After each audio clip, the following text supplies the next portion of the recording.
Ассаламу алейкум туугандар, батыраак сүйлөйүн, эми вопроста кайра көбөйт.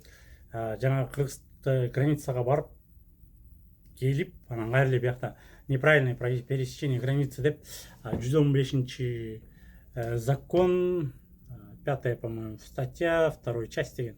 Ну, это не важно. В общем, ошентип силерди кээ бирөөнү отказ регистрация кылып, же болбосо барып тапшыргандан кийин телефонго чалып, все, вам отказано регистрация деп атат квартираларга, туурабы? Ошолордун ситуациясы мындай, туугандар.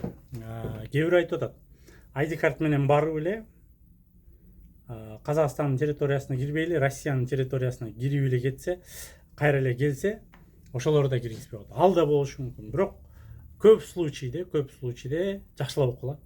Кыргызстандан келгенде 3 айлыкка туруш керек да. Кыргызстандан келгенде ошол 30 күндүн ичинде 3 айлыкка туруш керек.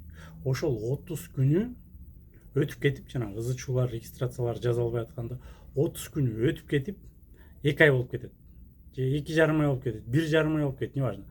30 күндүн ичинде регистрацияга тура албай калып, анан кайра Казакстанга барып, кирди, чыкты, заезд-выезд кылып келгенден кийин дагы отказывайт. Эмнеге отказывайт?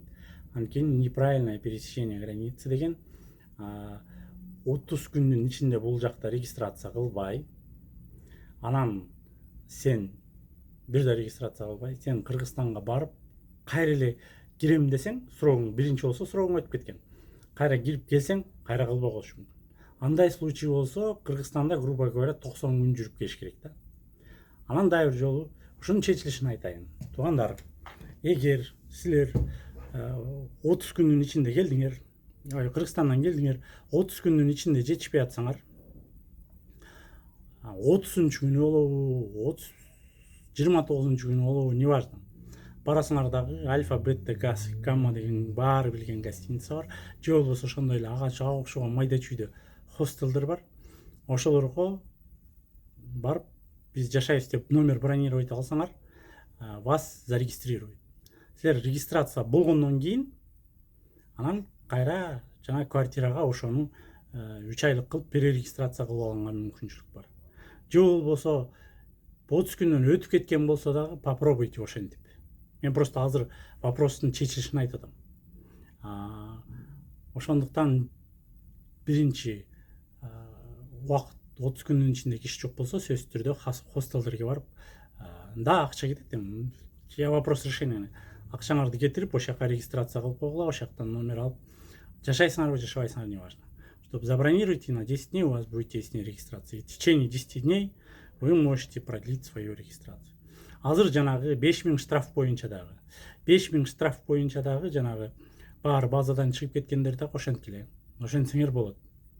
Кээ бирөөнүкүн биз ошентип өзүбүздүн сотрудниктерди ошентип эле продление кылып алдык да.